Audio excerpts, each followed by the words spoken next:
Assalamualaikum warahmatullahi wabarakatuh. Alhamdulillah, selalu kita memuji Tuhan kita yang maha kuat, maha perkasa, maha adil, yang telah menciptakan semua yang di langit, semua yang di bumi, dan semua yang di kedalaman lautan, terjangkau dan terlihat oleh mata manusia atau tidak. Karena kata kuncinya, La ilaha illallah, La ma'buda bihaqqin illallah. Tidak ada Tuhan yang paling berhak disembah di langit dan di bumi kecuali Allah. Zat yang maha kuat dan maha perkasa ini telah menggantungkan segala kebutuhan kita untuk roda kehidupan di muka bumi, dari makanan, minuman, pakaian, dan apa saja, dengan memuji namanya Alhamdulillah. Makanya sangat wajar kalau kita selalu mengucapkan kalimat yang mulia ini. Selanjutnya kita panjatkan salam hormat kita kepada manusia terbaik, manusia yang telah disempurnakan jalur nasabnya, ilmunya, fisiknya oleh Sang Pencipta Allah, dan juga ditutup dengan diutusnya beliau seluruh risalah nabi-nabi dan rasul. Dan juga Sang Pencipta Allah bersama dengan malaikatnya mengucapkan salam hormat bersama dengan malaikat tentunya kepada manusia terbaik ini. Maka sangat wajar sebagai orang yang beriman mengejar sebuah nilai ibadah yang telah ditetapkan oleh Sang Pencipta dengan mengucapkan salawat dan taslim kepada Nabi besar Muhammad sallallahu alaihi wasallam. Baik, nanti akan ada kaum Nabi Lut dan kisah-kisah kaumnya, apa yang mereka lakukan, ayat-ayat semua berhubungan dengan masalah itu. Setelah Sarah alaihissalam melahirkan seorang anak yang bernama Ishak, Nabi Ibrahim alaihissalam akhirnya sekarang memiliki dua orang anak, Ismail dari istri kedua Hajar dan Ishak dari istri pertama Sarah alaihi wassalam. Datang perintah Allah subhanahu wa ta'ala kepada Ibrahim alaihissalam pada saat itu untuk membawa istri keduanya Hajar bersama dengan anaknya Ismail ke sebuah lembah yang sangat jauh dari Palestina. Itulah Mekah. Waktu itu tidak ada manusia, teman-teman. Tidak ada manusia, nggak ada pohon, lembah. Jadi kalau kita lihat gambar aslinya, itu ada beberapa gambar diilustrasikan, digambarkan oleh para sejarawan yang ada di Mekah. Sekarang ada di beberapa museum diletakkan.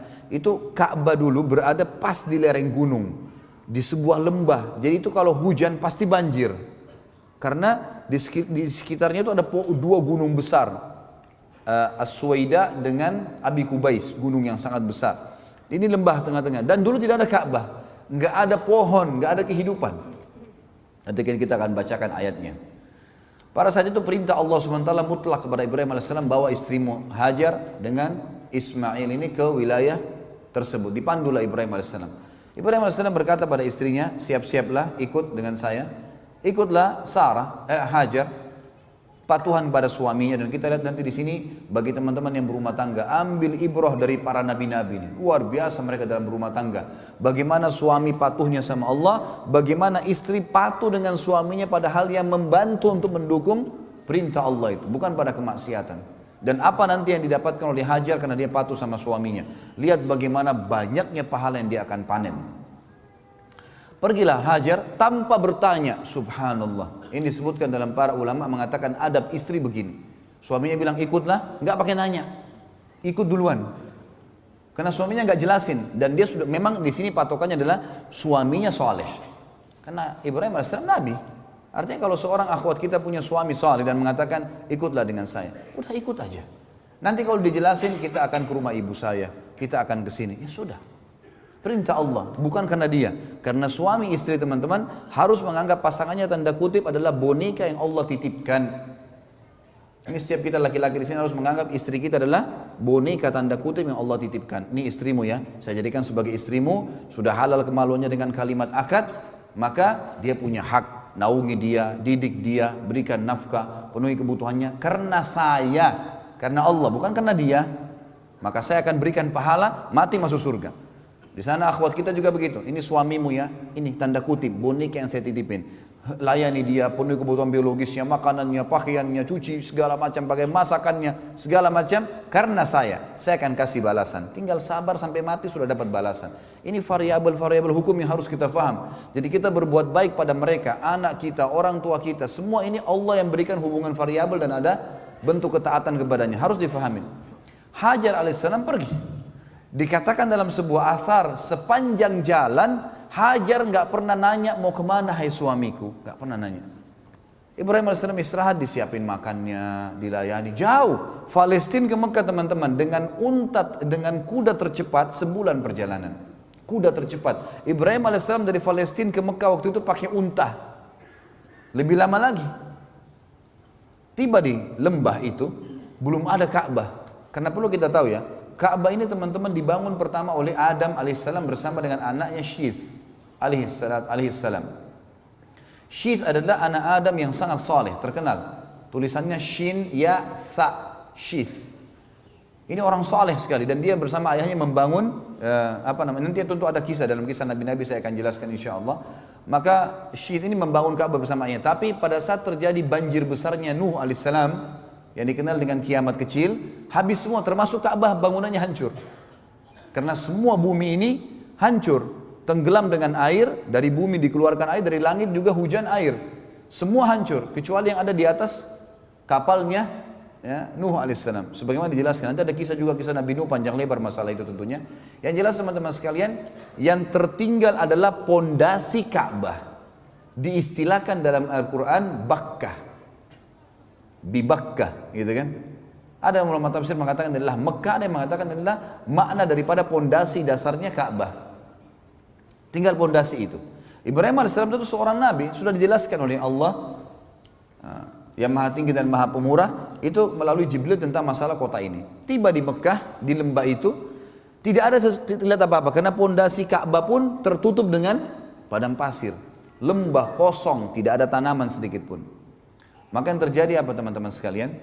Ibrahim AS mengatakan kepada Hajar, turunlah di sini. Turunlah di sini. Ya. Dan di sini aku akan meninggalkanmu. Ibrahim alaihissalam setelah mengucapkan kalimat itu teman-teman sekalian, membalikkan untahnya mengarah ke Palestina. Cuma itu kalimatnya. Saya akan meninggalkan kau di sini, tinggallah, saya akan pulang. Enggak bicara yang lain, langsung arahkan untahnya. Hajar di sini sebagai manusia muncul sebuah pertanyaan. Ini lembah, tidak ada satu pohon kering, nggak ada, apalagi pohon basah. Nggak ada hewan, nggak ada manusia, padang pasir, gunung-gunung batu, nggak ada apa-apa sama sekali. Sampai sekarang teman-teman kalau ke Mekah, kalau kita bayangkan tidak ada bangunannya, itu batu semua, gunung batu sama padang pasir. Itu dulu belum ada bangunan sama sekali. Maka Hajar mengikuti unta dari belakang, mengatakan, wahai Ibrahim, apa kau tinggalkan kami di lembah yang tidak ada makan, tidak ada manusia, tidak ada hewan, nggak ada pohon? Ibrahim AS sambil nangis jalan. Tidak jawab. Hajar ikuti dari belakang. Wahai Ibrahim, apa kau tinggalkan kami di lembah? Dengan ini bayangkan ya, saya tidak tahu bagaimana kalau ada akhwat kita, suaminya suruh turun dari mobil, diapain tuh mobil? Ini sudah dilemparin batu kali.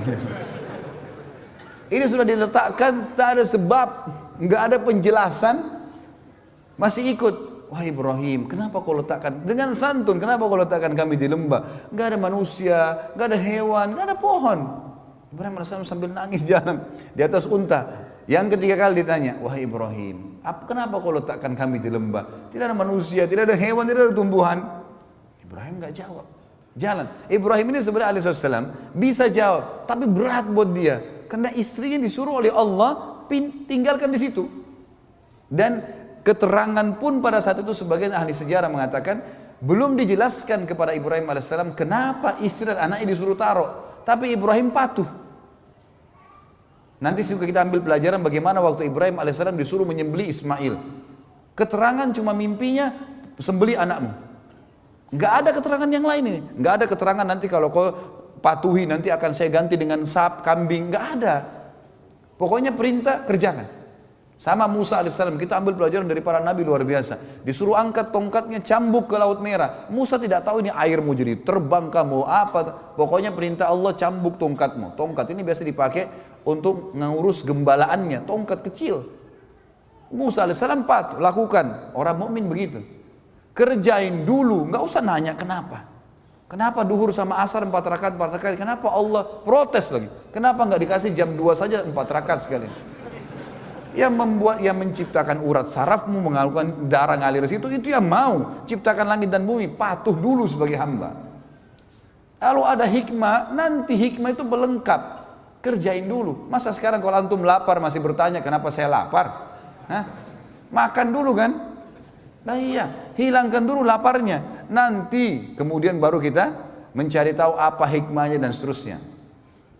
Yang jelas Ibrahim alaihissalam nangis karena Ibrahim cuma tahu perintah Allah, antar istri anakmu di lembah itu, turunkan, tinggalkan. Belum ada informasi apa-apa ini. Ibrahim alaihissalam lakukan. Makanya waktu Hajar tanya, apa yang mau dijelaskan? Perintah Tuhanku hanya suruh taruh kamu, selesai. Tapi Ibrahim berat katakan. Lalu kata Hajar alaihissalam, ini bukti keimanan yang luar biasa. Kata ulama, ini bermula daripada awal panen pahalanya Hajar yang sampai hari kiamat akan ada. Dia mengatakan apa? Allahu amaraka bihada. Sebentar Ibrahim, apakah Allah yang perintahkan kamu mengerjakan ini? Ibrahim tidak nyaut apa-apa, cuma nganggungin kepalanya. Gak bisa jawab. Hajar dikatakan dalam riwayat dengan suara yang merdu, dengan suara yang santun mengatakan, idzan la yudayyi'ana.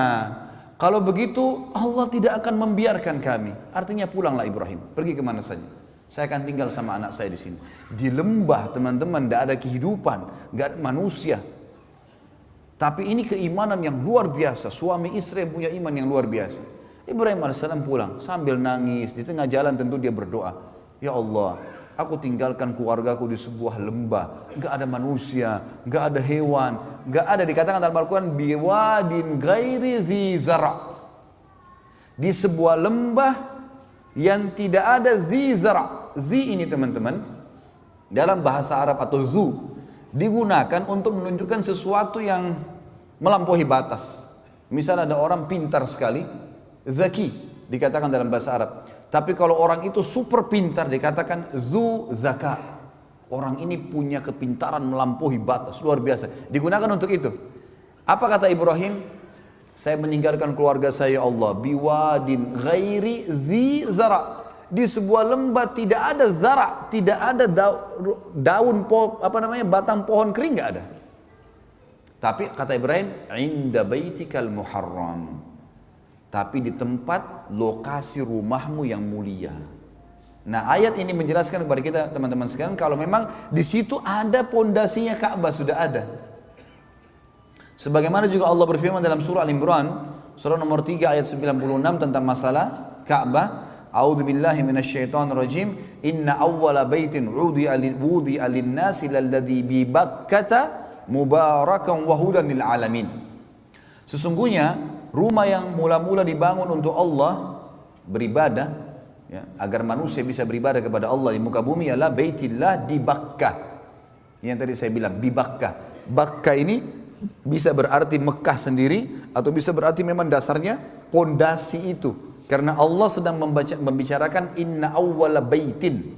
Sesungguhnya rumah pertama untuk ibadah. Maka berarti yang dimaksud adalah pondasinya juga di sini bisa berarti gitu. Yang penuh dengan berkah dan petunjuk bagi seluruh alam semesta. Petunjuk bagi seluruh alam semesta. Kemudian teman-teman sekalian, setelah Ibrahim alaihissalam berdoa begitu, Ibrahim melanjutkan banyak tentu dalam ayat Al-Quran, ya, yang dikatakan ya Allah, mereka untuk mendirikan sholat, mereka untuk menunaikan zakat, utuslah kepada mereka manusia-manusia yang datang kepada mereka, ya, supaya bisa hidup, jangan mereka sendirian gitu. Tentu kita tinggalkan dulu kisah Ibrahim alaihissalam. Saya mau tutup teman-teman dengan kisah Hajar. Tentu insya Allah nanti malam ada sesi 2-nya kan. Ya. Ini kalau antum mau ikutin tidak selesai-selesai nih kan, panjang ini ceritanya. Kita teman-teman sekalian, Hajar alaihissalam waktu ditinggal, manusia, seorang ibu, dia mulai lihat bekal airnya, zaman dulu orang kendi dibuat dari kulit hewan. Kulit unta, kulit kambing, kecil. Artinya beberapa sedotan habis. Waktu itu Ismail alaihissalam masih dalam susuan. Baru setahunan umurnya, gitu kan. Maka Hajar alaihissalam melihat di sekitarnya, coba ikhtiar sebagai manusia, ada enggak manusia, ada enggak kafilah lewat, ada enggak apa pohon bisa bernaung. Yang beliau lihat di situ gunung yang dia bisa jangkau. Tentu Mekah ada dua gunung besar, As-Suwaida dengan Abi Kubais. Ini sulit, terlalu besar untuk dinaikin. Tapi ada gunung di situ Safa dan Marwah. Gunung Safa dan Marwah. Ini bukit, gunung bisa terjangkau, bisa manusia bisa naik. Maka Hajar supaya bisa lihat dari jarak jauh dia naik ke Safa. Naik ke Safa, dia lihat ke arah Marwah. Marwah cukup jauh yang kita tahu kan, itu kurang lebih 1 kilo jaraknya. Maka dia lihat ke sana. Nah teman-teman sekalian, di padang pasir, memang ini sudah menjadi sesuatu yang ilmiah pun sudah diteliti. Jadi ada fata morgana. Antum kalau melihat di padang pasir, teman-teman kalau pernah di Dubai, pernah di Saudi, di musim panas, kita kalau lagi jalan di jalan rayanya, itu dari kejauhan kita seperti lihat ada genangan air. Padahal nggak ada air. Itu fata morgana saja. Jadi itu rupanya pantulan dari wilayah lain yang ada air dengan cahaya matahari, dengan hikmah Allah SWT tentunya. Maka Hajar alaihissalam lihat ke arah gunung Marwah. Beliau lihat di sana ada genangan air, pantulan dari tempat lain gitu.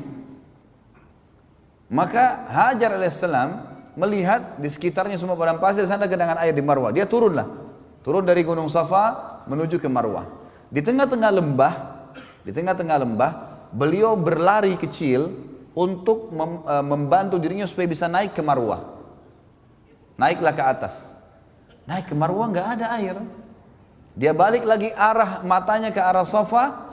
Dilihat di Safa ada air.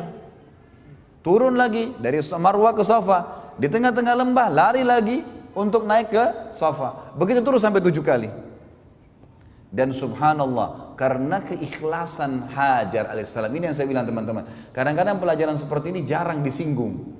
Karena keikhlasan mematuhi perintah Allah pada suaminya dan patuh pada suaminya, kemudian dia berusaha ikhtiar mencari sesuatu buat dirinya hidup, Allah menjadikan perbuatannya itu abadi sampai menjelang hari kiamat. Kenapa? Karena Allah jadikan semenjak itu di syariat Ibrahim alaihissalam, di syariat semua nabi-nabi sesudahnya, dan syariat Nabi Muhammad SAW, sampai hari kiamat terjadi sebuah hukum di haji dan umrah, Safa dan Marwah, sa'i. Artinya setiap orang yang sa'i dipanen pahalanya oleh Hajar alaihissalatu wassalam. Saya subhanallah setiap kali sa'i, saya melihat orang, ribuan orang. Sekarang di Masjid Haram 24 jam. Tidak pernah kosong tempat sa'i itu. Sampai dibuat 3 lantai. Ada lantai basement, ada lantai 1, ada lantai 2-nya. Ya. Itu sampai penuh semuanya orang sa'i. Saya berpikir, berapa banyak pahalanya Hajar alaihissalam. Karena dia pemicunya kan. Gara-gara itu keluar sebuah hukum. Allah hormati, dikekalkan. Sebenarnya nanti kita lihat juga, waktu Ibrahim alaihissalam bangun Ka'bah, bekas pijakan kakinya disuruh orang sholat di belakangnya. Kan gitu. Ini karena menghormati bagaimana perjuangan-perjuangan mereka dalam agama. Bagaimana Allah menilai itu. Tinggal butuh patuh saja. Semua bekas kepatuhan dengan keikhlasan akan berbekas menjadi amal jariah yang besar. Itu poin yang harus disadari teman-teman sekalian. Maka Hajar alaihissalam setelah 7 kali bolak-balik ternyata sama, nggak ada. Dan sekarang menjadi sebuah hukum. Dari Safa ke Marwah itu selalu hitungannya ganjil tentunya. 1, 3, 5 dan 7. Dari Marwah ke Safa yang genap. Putaran kedua, putaran keempat dan putaran keenam. Kadang-kadang kalau saya pandu jemaah haji atau jemaah umroh saya bahasakan begitu. Supaya nggak lupa, pokoknya dari Safa ke Marwah selalu putaran kita yang ganjil tuh. Yang 1, 3, 4, 1, 3, 5, 7. Dan Marwah ke Safa itu yang genap, 2, 4, dan 6 gitu. Dan di tengah-tengah lembah, sekarang oleh Saudi tentunya sudah ditutup pakai marmer ya. Dulu itu agak cekung, tapi sekarang sudah tutup marmer, jadi sudah mulai agak rata dan di situ ditaruh lampu warna hijau. Gitu. Ditaruh lampu hijau untuk menjelaskan kalau dulu Hajar di sini berlari kecil dan kita sunnahnya berlari kecil. Kalau laki-laki disuruh berlari, kalau perempuan ya mempercepat langkahnya atau berlari kecil yang kita bahasakan tadi. Baik, setelah 7 kali teman-teman bolak-balik ternyata ini adalah fata morgana, nggak ada air, maka Hajar pun ambil ikhtiar untuk kembali ke arah anaknya. Waktu itu Ismail AS ditaruh di tanah, jadi tinggalkan. di sebuah tempat yang disusun batu-batu dari padang pasir di sekitarnya untuk menaungin minimal dari panas. Yang terjadi waktu dia kembali alaihissalatu wassalam, dia melihat di sebelah kakinya Ismail alaihissalam ada mata air. Ada 3 riwayat yang menjelaskan masalah itu, yang 2-nya masih didoifkan para ulama, yang 1 disahihkan. Yang pertama dikatakan air itu keluar dari sentakan kakinya Ismail pada saat menangis, dan ini dilemahkan. Ada riwayat kedua mengatakan keluar dari telapak kakinya untahnya Ibrahim alaihissalam, ini juga dilemahkan. Yang ketiga adalah ini yang disahihkan, Jibril alaihissalam datang dan mengepakkan dengan sayapnya, lalu keluarlah mata air tersebut. Waktu datang Hajar lihat, bayangkan teman-teman kalau kita sa'i sekarang saja dengan kondisi pakai AC, lalu kita sa'i masih haus tuh. Hah? Benar gak? Senyap betul ini. Hah? Ini senyap sudah mau berhenti atau masih mau dengar? Ini sudah 2 jam lebih kita ngomong ini. Masya Allah. Taib. Ala kulli hal, teman-teman sekalian, sekarang saja kalau sa'i, apalagi kalau musim panas, kita butuh air zam-zam, dan diletakkan oleh kerajaan Saudi, Masya Allah, jazakumullah khair, dengan air zam-zam banyak. Bayangkan zaman dulu Hajar alaihissalam, plong terbuka, tidak ada atap, lari-lari nyari air dari 7 kilo nih, sekilo itu ke 7 kilo, lari. Kembali, begitu lihat mata air, kira-kira apa yang terjadi? Hajar alaihissalam buru-buru mendatangi air tersebut, karena dia tahu dia cuma 2 sama anaknya. Lalu dia membuat bendungan dari tanah padang pasir sama tangannya alaihissalatu wassalam, dibuat bendungan sambil dia mengucapkan bahasanya orang Babilonia, bahasanya orang Mesir, bahasa asli Kipti. Dia mengatakan zam. Apa artinya itu? Berkumpullah. Gitu kan? Kata ulama, karena ucapan kalimatnya saja ini Hajar alaihissalam, ini pelajaran kedua amal jariah yang besar. Semenjak kalimat zam-zam keluar dari mulut setiap orang, Hajar panen pahalanya. Lihat ibrah yang luar biasa itu. Bagaimana orang panen pahala hanya karena ketulusan kepada Allah. Sedikit bergerak, pahalanya berlipat-lipat. Gitu kan? Tentang sholat duha misal, saya kasih contoh keluar dari sini. Kata Nabi SAW, di dalam tubuh manusia ada 360 sendi. Kalau dia harus bersedekah untuk 360 sendinya sebagai tanda syukur kepada Allah agar sendi-sendinya bisa bagus, bertahan. Dan 2 rakaat sholat duha menutupi sedekah 360 sendi. Mana bisa berimbang 2 rakaat sholat duha 5 menit ya, menutupi sendi kita yang 360 sendi semuanya aman, seharian itu dijamin sampai besok lagi, nggak berimbang. Hadis Muslim yang ini dikatakan, siapa yang berpuasa 1 hari untuk Allah, gitu kan, Allah akan jauhkan dari neraka sejauh 70 tahun. Kan sedikit bergerak, balasannya luar biasa. Lalu kenapa antum tidak berbuat amal saleh? Ayo. Hajar al-Islam cuma mengatakan zam. Ditutup. Apa kata Nabi SAW dalam hadis Bukhari? Semoga Allah merahmati ibunya Ismail. Kalau dia tidak menahannya, tidak membuat bendungan tadi, maka zam-zam akan menjadi lautan yang luas. Subhanallah teman-teman, kalau antum tahu zam-zam itu luar biasa. Sumur dibuat oleh kerajaan Saudi. Maksudnya di sumur itu dirapiin lah ya sekitarnya. Itu ada ditaruh tanda gitu. Air zam-zam ini tiap hari berapa juta kubik tuh diambil. Berapa banyak orang yang minum? Bukan cuma orang Mekah, ini kalau sumur biasa sudah kering, gitu kan? Itu dikuras teman-teman, diambil, airnya akan turun hanya sampai ke garis itu. Nggak pernah sampai habis ke mata airnya, nggak. Ini dikuras dengan alat sedot yang kuat ya, itu cuma kurang sampai di situ. Dan kalau dia setelah itu hanya hitungan, kalau tidak salah saya baca itu 11 menit. Diadakan penelitian, 11 menit kemudian teman-teman sekalian, dia akan kembali ke titik yang sudah ada di bibir sumur itu. Tidak pernah lebih, tidak meluap. Selalu ada di situ dengan hikmah Allah. Luar biasa zam-zam itu. Makanya kata Nabi SAW, zam-zam liman syuribalah. Bukan cuma itu, zam-zam sesuai dengan niat orang yang meminumnya. Sampai Imam Syafi'i mengatakan apa? Saya minum zam-zam dengan minta 3 hal. Minta agar panahan saya tidak meleset. Jadi beliau hobi berburu, gitu kan? Beliau mengatakan saya minum zam-zam minta agar panahan saya tidak meleset, dan sebenarnya itu tidak pernah meleset panahan saya. Yang kedua, saya minta agar dijadikan sebagai ulamanya muslimin. Saya pun tidak kenal Imam Syafi'i rahimahullah. Dan yang ketiga, saya minum zam-zam minta masuk surga. Orang faham, ulama faham tentang masalah hadis Nabi SAW, zam-zam luar biasa. Dan semenjak orang minum zam-zam, ya, maka Hajar pun panen pahalanya. Jadi penyebutan namanya sendiri, air Zam-Zam, itu sudah cukup. Dia menyebutkan.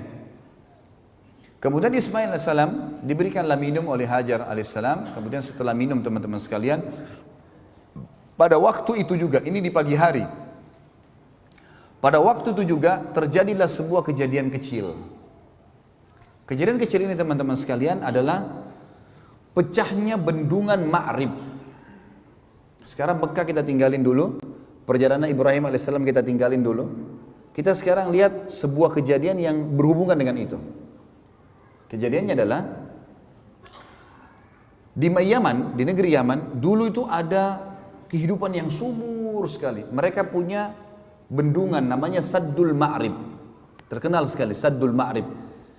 Maka mereka dulu saking suburnya ada bendungan yang Allah kasih mereka ilmu untuk itu. Di sisi kanan dan kirinya itu penuh dengan segala jenis tumbuh-tumbuhan, sayur-sayuran dan segala jenis buah-buahan. Sampai mereka tuh termasuk negara yang orang kalau mau coba segala macam buah-buahan atau sayur pasti ke Yaman zaman itu.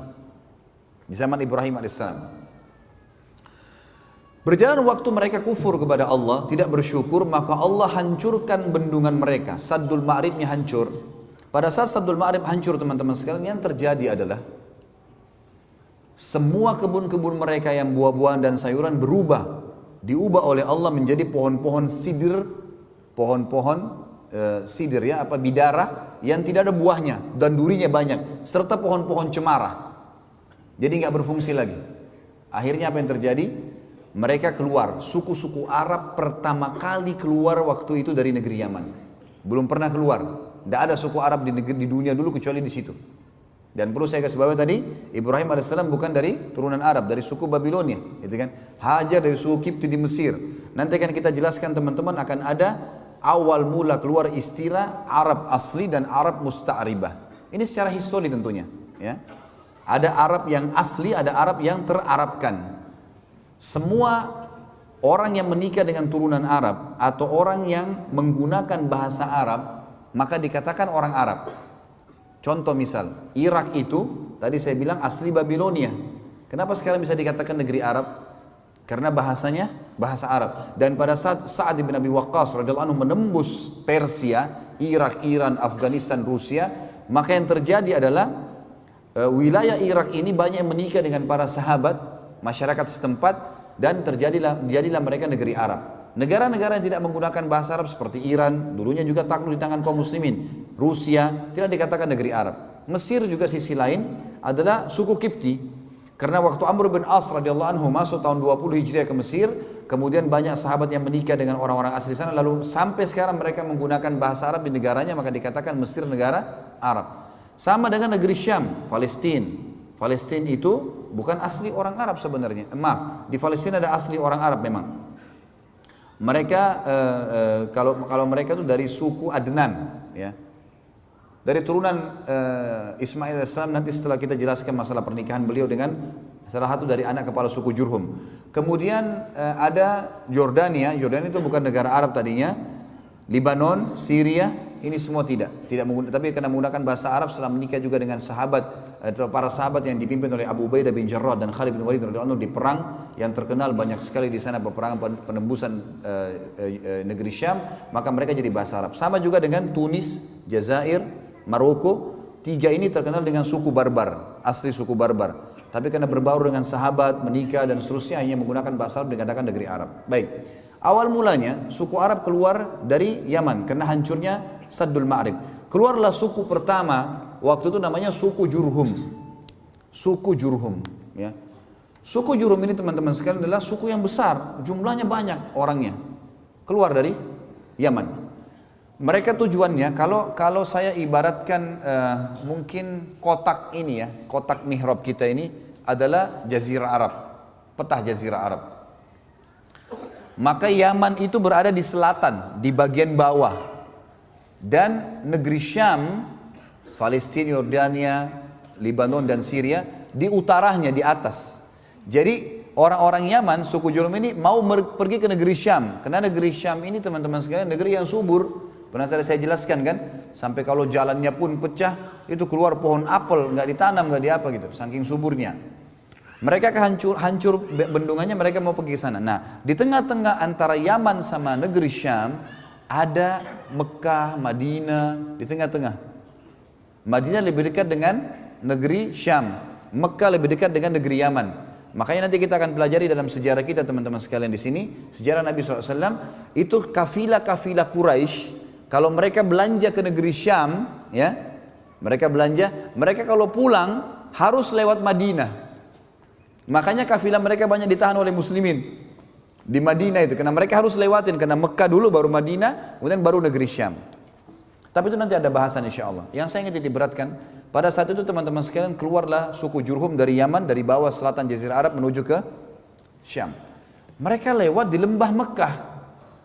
Mereka tahu ini lembah padang pasir, gak ada kehidupan. Tapi mereka kaget, mereka lihat dengan hikmah Allah. Ini pada hari yang sama ya, pada pagi itu. Jadi suku Jurhum sudah keluar dari beberapa hari yang lalu nih ceritanya.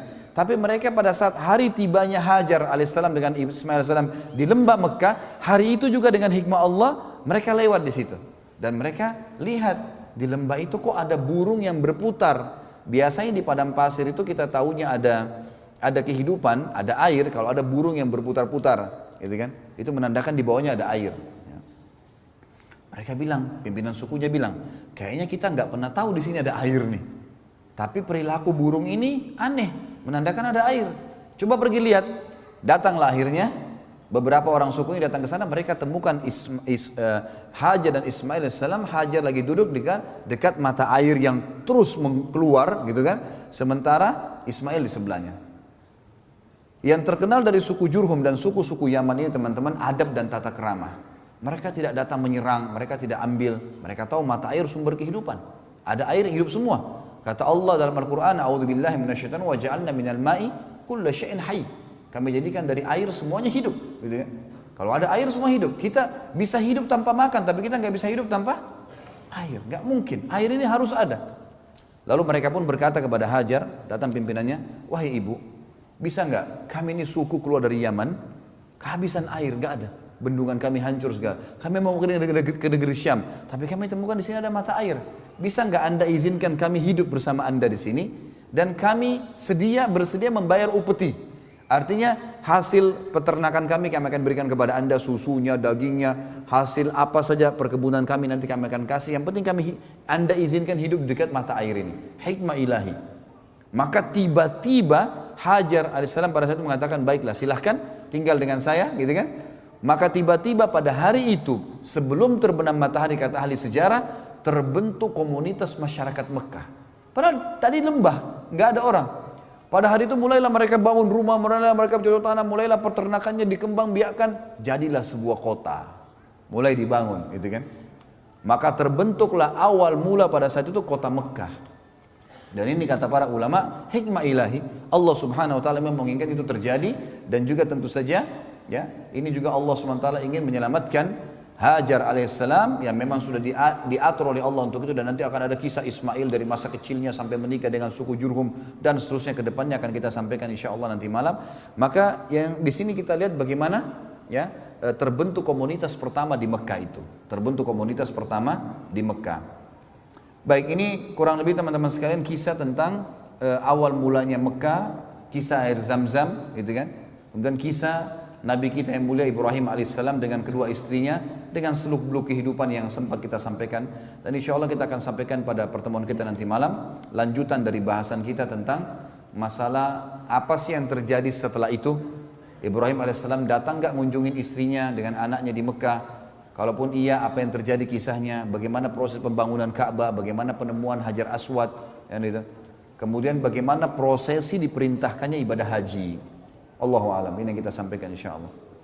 Begitu teman-teman, saya tutup dengan doa. Semoga Allah subhanahu wa ta'ala memudahkan segala urusan kita di dunia dan di akhirat, dan semoga seluruh amal yang pernah kita kerjakan diterima olehnya. Semoga semua dosa yang pernah kita lakukan, kecil atau besar, tersembunyi ataupun terang-terangan, dimaafkan dan digantikan menjadi pahala dengan kemahamurahannya. Dan semoga seluruh perbuatan kita ke depannya, sisa umur ini semua diberkahi, baik di keluarga kita, di harta kita, di ilmu, dan juga puncaknya kita akan dimasukkan ke dalam surga firdausnya tanpa hisab.